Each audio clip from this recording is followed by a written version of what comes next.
தன்னா channel viewers, இன்றைக்கி சம்பா கோதுமை மசாலா பொங்கல். இப்போ இதுக்கு நெய் ஊற்றிருக்கோம், ஊற்றிருக்கோம். இப்போ இதில் வந்து இது மிளகு போடுறோம். மிளகு நல்லா வெடித்த உடனே ஜீரகம்.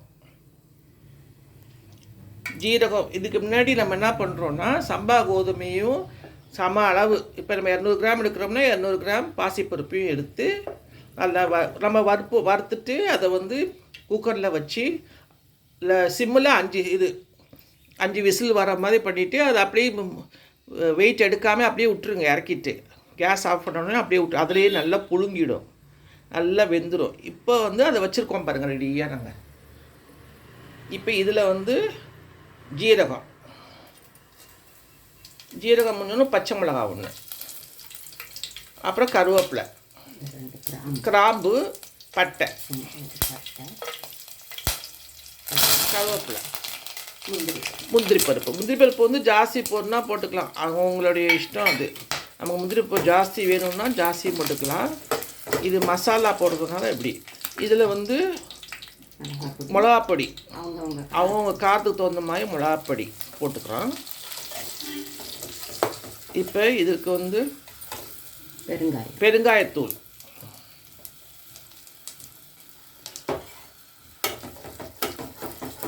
இது பெருங்காயத்தூள் மிளகாத்தூளுக்கும் அந்த வாசம் பார்த்துக்க 1 நிமிஷம் நம்ம வந்து கொஞ்சம் வெயிட் பண்ணுறோம், வேறு ஒன்றும் இல்லை. கொஞ்சம் மஞ்சத்தூள். இப்போ தேங்காய், கொத்தமல்லி இதில் போட்டுட்டு நல்லா அப்படியே பாருங்கள், என்ன அழகாக இருக்குது பாருங்கள். ரொம்ப சொல்லாப்போம். நம்ம யாராவது கெஸ்ட்டு வந்துட்டாங்கன்னா அப்படி செஞ்சிடலாம். ரெண்டாவது வந்து சம்பா கோதுமை வந்து நம்ம வந்து டேஸ்ட்டு வரணுன்னா இந்த மாதிரி நம்ம செஞ்சு கொடுத்தா தான் பிள்ளைங்க சாப்பிடுங்க, இல்லைன்னா பெரியவங்க தான் சாப்பிடணும். நம்ம பிள்ளைங்களுக்கு தெரியாமல் இந்த மாதிரி பார்க்கணுன்னா மசாலாவில் போட்டு நம்ம கொடுத்துட்டோம்னா, அதுவும் இல்லாமல் நம்ம வந்து பாசிப்பருப்பு உடம்புக்கு அவ்வளோ நல்லது. பாசிப்பருப்பு வந்து நமக்கு வந்து ப்ரோட்டீனு.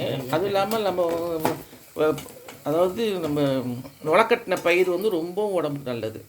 இப்போ பாருங்கள், நம்ம எடுத்து அதில் ரெடி ஆகிடுச்சு. இந்த மிளகாத்தூள் வாசம் போயிடுச்சு.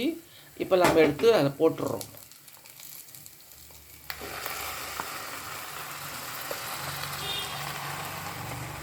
நம்ம நெய் வந்து வேணும்னா எவ்வளோ வேணாலும் ஊற்றிக்கலாம், நம்ம இஷ்டம். இதுக்கு வேண்டிய உப்பு போட்டிருக்கீங்களா? போட்டிருக்கேன், இன்னும் கொஞ்சம் போட்டு. ஓஹோ, நீங்கள் இப்போ பருப்பும் இதுவும் வேகிறப்பே போட்டிங்களா? போட்டேன்.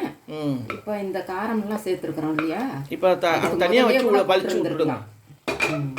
முதல்லையே கூட போட்டுருந்துருக்கலாம், பரவாயில்ல. இப்போ கொஞ்சம் இப்போ உப்பு, தூள் உப்பு தான் போடுறாங்க, அதனால பிரச்சனை இல்லை. கம்மியாக போடுங்க, நீங்கள் பாட்டுக்கு அள்ளி போட்டுடுறீங்க. கொஞ்சமாக சுடுதண்ணி அங்கே ஊற்று, அதில் ஊற்று. இல்லை, இதில் கொஞ்சம். இப்போ பாருங்கள், அழகாக கிண்டியாச்சு. நல்ல கமன்னு வாசம் இப்படி வருது பாருங்கள். இதுதான் இன்றைக்கி பிரேக்ஃபாஸ்ட்டு. இதுக்கு பிரேக்ஃபாஸ்ட்டுக்கு வந்து வடையும் செய்கிறோம். நேற்று செஞ்ச சேப்பங்கிழங்கு வடை இருக்கு இல்லையா, அதுக்கு நேற்று மாவு கொஞ்சம் எடுத்து வச்சுருந்தோம், அந்த வடையை இன்றைக்கி செய்கிறோம்.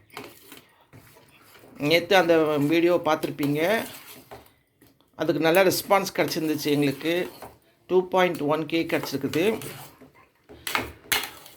இன்றைக்கி வந்து நம்ம இந்த இதுக்கு தொட்டுக்கிறதுக்கு வந்து சேப்பங்கிழங்கு வடை. மேலே 1 ஸ்பூன் நெய் ஊற்றிக்கலாம். மேலே வந்து நெய் நம்ம எவ்வளோ வேணாலும் ஊற்றிக்கலாம். பாருங்கள், நல்லா எப்படி அழகாக பொங்கி வருது பாருங்கள். நல்லா நீங்கள் வந்து 5 விசிலுக்கு நல்லா வேக விட்டுட்டிங்கன்னா தொந்தரவே இல்லை. அதுவும் இல்லாமல் அவசரப்பட்டு எடுக்கவும் வேண்டாம். அப்படியே தானாகவே கேஸ் அடங்கினதுக்கப்புறம் எடுத்திங்கன்னா இன்னும் நல்லா கமன்னு போய் பாருங்கள். ஹால்லே வாசமாக இருக்குது. நீங்களும் நெய் ஊற்றிடுங்க.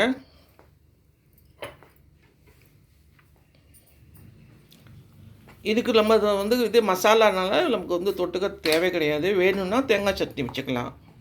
பாருங்கள், நெய் மேலே ஊற்றுறாங்க.